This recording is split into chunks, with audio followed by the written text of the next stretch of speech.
ಮಂಗಳೂರಿನಿಂದ ಉಡುಪಿಗೆ ಸಾಗುವಾಗ ರಾಷ್ಟ್ರೀಯ ಹೆದ್ದಾರಿಯಲ್ಲಿ ಕಾಪು ಎಂಬಲ್ಲಿ ಎಡಭಾಗದಲ್ಲಿ ಕಂಗೊಳಿಸುತ್ತಿರುವ ಕಾಪು ಅಮ್ಮನ ಕ್ಷೇತ್ರ ಜೀರ್ಣೋದ್ಧಾರಗೊಂಡು ಭಕ್ತರ ಕಣ್ಮನ ಸೆಳೆಯುತ್ತಿದೆ.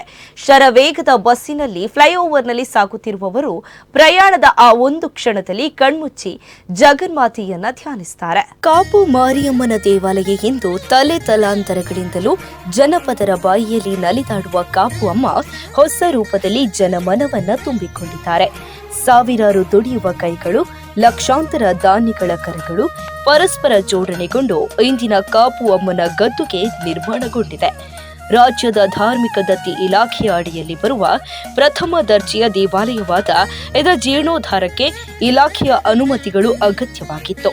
2013ರಲ್ಲಿ ಆರಂಭಗೊಂಡ ಈ ಕಾರ್ಯಕ್ಕೆ ಈಗ ಸಮಾರೋಪದ ಧನ್ಯತೆಯ ಕ್ಷಣಗಳು ಎದುರಾಗಿವೆ. ಕಾಪು ಅಮ್ಮನ ದೇಗುಲದ ಜೀರ್ಣೋದ್ಧಾರಕ್ಕೆ ಕೈ ಹಾಕುವಾಗ ಬೃಹತ್ತಾದ ಈ ಕಾರ್ಯ ಕೈಗೂಡಬಹುದೇ ಎಂಬ ಸಂಶಯ ಕೆಲವರನ್ನಾದರೂ ಕಾಡಿತ್ತು. ಆದರೆ ದೇವಿ ಅಭಯ ಕೊಟ್ಟರೂ ಬಾರದವರನ್ನ ಭರಿಸುತ್ತೇನೆ, ಎಲ್ಲವೂ ಸುಸೂತ್ರವಾಗಿ ನಡೆಯುವಂತೆ ನೋಡಿಕೊಳ್ಳುತ್ತೇನೆ. ಜನರಿಗೆ ಆ ಅಭಯ ಸಾವಿರ ಆನೆಗಳ ಬಲ ನೀಡಿತು.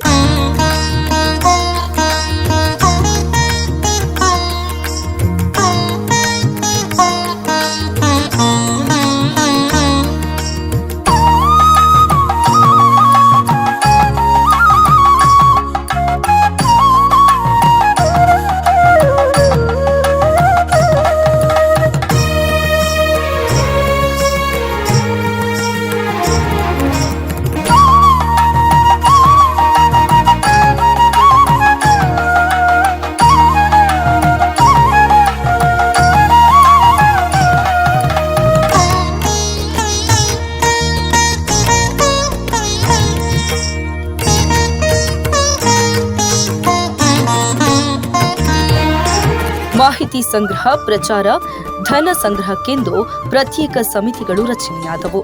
ಎಲ್ಲರಿಗೂ ಕರ್ತವ್ಯಗಳನ್ನು ವಿಧಿಸಿ ಸ್ವಾತಂತ್ರ್ಯ ನೀಡಲಾಯಿತು. ಎಲ್ಲರನ್ನ ಸಮಾನವೆಂದು ಪರಿಗಣಿಸಿ ದುಡಿಮೆಗೆ ಗೌರವ ನೀಡಲಾಯಿತು. ಜನರು ಸಮಾನತೆಯನ್ನ ಬಯಸುತ್ತಾರೆ. ಅದನ್ನ ನೀಡಿದಾಗ ಜವಾಬ್ದಾರಿಗಳನ್ನ ಅತ್ಯಂತ ಕಾಳಜಿಯಿಂದ ನಿಭಾಯಿಸುತ್ತಾರೆ ಎಂಬುದಕ್ಕೆ ಇಂದಿನ ಬೃಹತ್ ದೇವಾಲಯ ನಿದರ್ಶನ.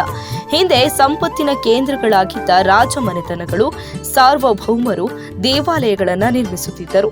ಇಂದು ಕಾಪುವಿನಲ್ಲಿ ಜೀರ್ಣೋದ್ಧಾರಗೊಂಡು ಕಂಗೊಳಿಸುತ್ತಿರುವ ಕಾಪು ಅಮ್ಮನ ದೇವಾಲಯದ ಹಿಂದಿನ ಪ್ರಧಾನ ಶಿಲ್ಪಿಗಳೆಂದರೆ ಜನತೆ ಮತ್ತು ಅಹರ್ನಿಶಿ ದುಡಿದ ಕಾರ್ಯಕರ್ತರು.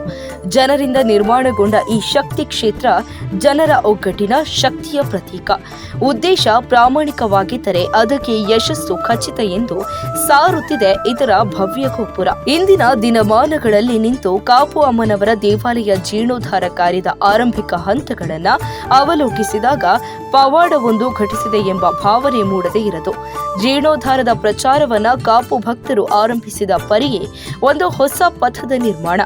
ಕಾಪು ಕ್ಷೇತ್ರದ 9 ಗ್ರಾಮಗಳಲ್ಲಿ 9 ಮಹಿಳೆಯರು ಕಾಪು ದೇವಿಯ ಫೋಟೋ ಹಿಡಿದು ನವದೀಪಗಳೊಂದಿಗೆ ಜೀರ್ಣೋದ್ಧಾರದ ಪ್ರಚಾರ ಆರಂಭ ಮಾಡಿದ್ರು. ದೂರದ ಮುಂಬಯಿಯಲ್ಲಿಯೂ 11 ಕಡೆಗಳಲ್ಲಿ ಇದೇ ರೀತಿಯ ಪ್ರಚಾರ ಕೈಗೊಳ್ಳಲಾಗಿತ್ತು.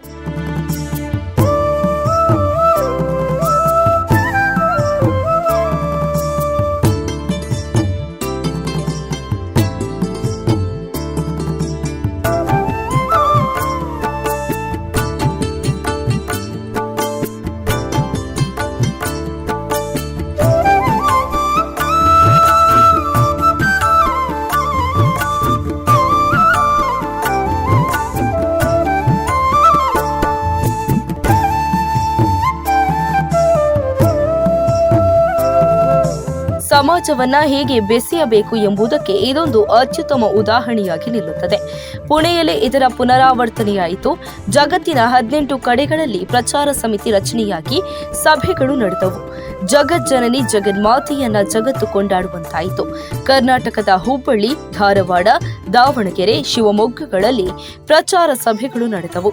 ಜಾಗತಿಕವಾಗಿ ಮತ್ತು ಸ್ಥಳೀಯ ಮಟ್ಟದಲ್ಲಿ ಪ್ರಚಾರ ಸಭೆ ನಡೆಸಿ ಜಾಗತೀಕರಣ ಮತ್ತು ಸ್ಥಳೀಕರಣ ಇವೆರಡನ್ನ ಸಾಧಿಸಲಾಯಿತು. ಮಾಧ್ಯಮಗಳಲ್ಲಿ ಅತ್ಯಂತ ಬಲಿಷ್ಠವಾದುದು ಮಾತಿನ ಮೂಲಕ ಹರಡುವ ಪ್ರಚಾರ.